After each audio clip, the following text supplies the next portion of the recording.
Hello everybody, welcome to That's Football. Liverpool 3, Brighton 3. I tell you what, this is big. This is a big thing. We've been talking about Liverpool and Arsenal a lot this season. Can Arsenal compete for the title? Liverpool, are they in crisis? And I'm afraid to say they are in a crisis. The title is gone for Liverpool. I will be eating my words with a knife and fork if Liverpool get back into a title race. I just don't see it. I think this is going to be a season where Liverpool, like they did in the COVID year, because of the injuries at the back, they're gonna fall off. They're not going to be there, and maybe that's what Liverpool need to do. Klopp works with a very intense, high pressing, high energy side. It's quite a compact side, and maybe this is the year after last year where they played every game physically possible. Maybe this is the year where they have a drop off because physically they just cannot do what they did last year for another season. People will say it's because of Mane. People will say it's because Nunez is a bad signing. There's multiple reasons why, but they're not in a title race. And the amazing thing is that Liverpool are in a crisis. They are out of a title race. They are 11 points behind Arsenal.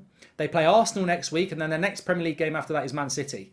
Things could get a lot worse for Liverpool. I really do think that Arsenal have got a real opportunity next week to put themselves 14 points ahead of Liverpool. Of course, they've got a game in hand, but that game in hand is Chelsea. And game in hands in this season mean nothing. United have got a game in hand, but I don't want it because this season's going to be so intense. You don't want games in hand. You want points on the table. And look, there's nothing Liverpool could do about that Chelsea game being postponed, but that's a problem in itself. It's Chelsea. It's not a guaranteed 3 points. So they're 11 points off Arsenal. They play Arsenal next week, then they play Man City in the Premier League. It's over for Liverpool. The title, I think Liverpool fans themselves would admit, this year is what it is. And Liverpool fans are very good at that. They're very good at going, look, realistically, this is not going to be a season where we challenge for the title. But it blows the Premier League wide open because I believe Man City will win the league. But with no Liverpool to push Man City, can somebody actually go with Man City and try and push them?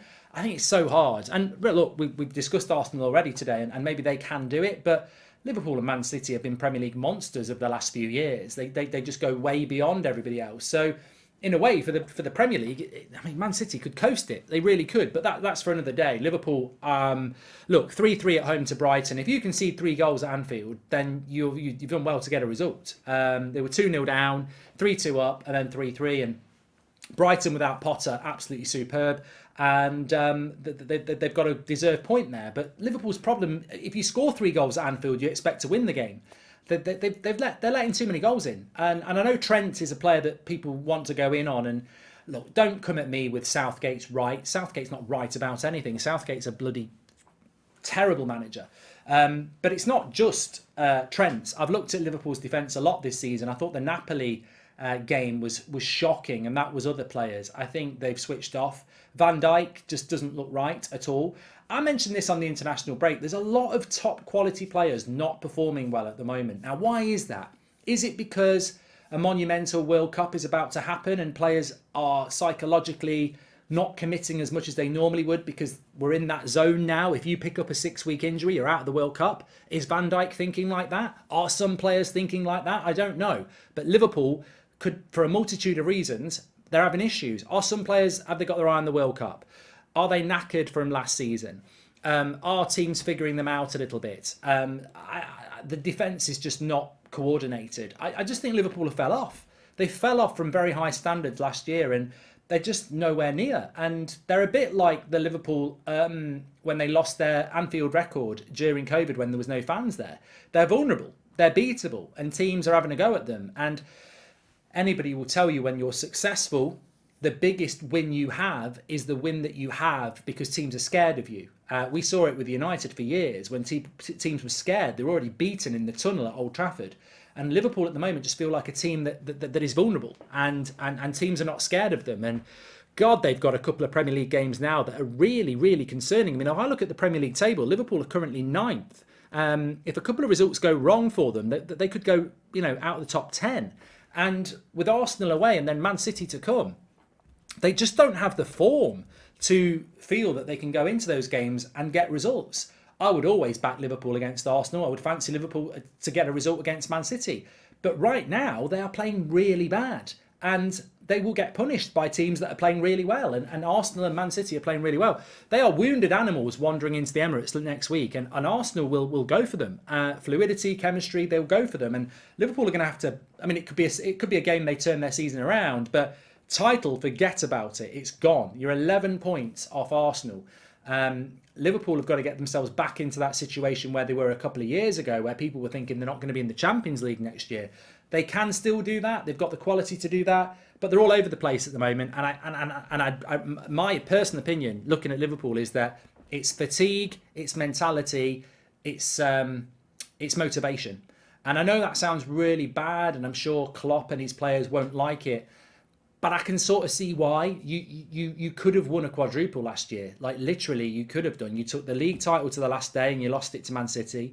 You lost the Champions League final to Real Madrid. And you won the FA Cup and the Carabao Cup. You could have won 4 things. And the effort and intensity it took to do that, it's a very short summer of 2 months off when you miss out on that and then another season starts, which is a relentless season as well. This season is tough. Mentally, it's a tough season to come into. And I think Klopp and Liverpool thought that they might be able to just grind their way a little bit through the first few weeks of the season. And from game 1 against Fulham, that wasn't possible.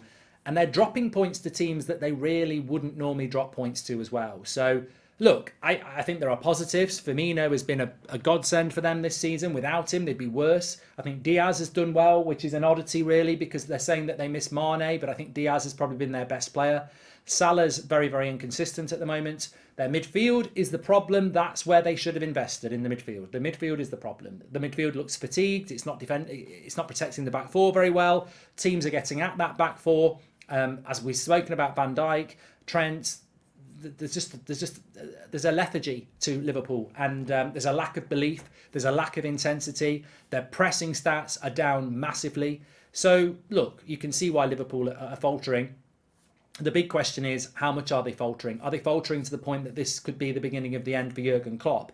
That's not something Liverpool fans are going to want to hear. In fact, I'm going to talk about this on TalkSport tonight. I'm live at 7:30. You can call in 7:30 till 9 o'clock on the TalkSport YouTube channel, live on national radio as well. Get involved in that and give me your thoughts. Is this the beginning of the end for Jurgen Klopp? Look, as a Man United fan, I'd like Klopp to leave Liverpool because I don't think they'll replace him very easily. This is the man who single-handedly took Liverpool to title winners when I never thought I'd see Liverpool win a title again. So, of course I'd like to see Klopp leaving Liverpool, but they have bounced back before. I think that Arsenal game next Sunday becomes massive. And the problem is when you start to have conversations about your season being over in October, and Liverpool's season is fighting for the title in the Premier League. They don't want to be fighting for 3rd or 4th. When the mindset is that you've blown the title already in October, it's very hard to get that intensity back. It takes digging deep. It takes real mentality to come back. Of course, they've still got the Champions League, but they're vulnerable in that. The World Cup breaks the season up. It's a difficult one for Liverpool, and for whatever reason, the intensity, the mindset's not there, and teams are not scared of them either. So they just looked like they needed more than Nunez this summer. They looked like, you lose Mane, you bring Nunez in, you're already dropping off. Mane's better than Nunez. They needed enforcements. They needed fresh faces. They needed quality. They needed the Jude Bellingham in the summer, which was impossible to do. They needed revitalising. They remind me of United when we were good, and sometimes we wouldn't renew in the summer, and it would be a tough season after that. But it's interesting. It's very interesting. Liverpool are where they deserve to be at the moment. I think some people thought it was a bit of a blip. It's not a blip. They're vulnerable. Anyway, give us your thoughts below. Make sure you smash a like. Lots to talk about the Premier League on TalkSport tonight, by the way. Chelsea with a fantastic win under Graham Potter, their first one. Thiago Silva should not have been on the pitch. He should have been sent off in the 33rd minute. I like Chelsea. It's a banger of a goal by Conor Gallagher. But that is another failing in refereeing again. VAR got it wrong. Or did they? We'll be talking about it on TalkSport tonight. So make sure you tune in and get involved. You might want to call in and have your say. Thanks everyone for watching. Smash the like on the video and subscribe. I'll speak to you on the next one.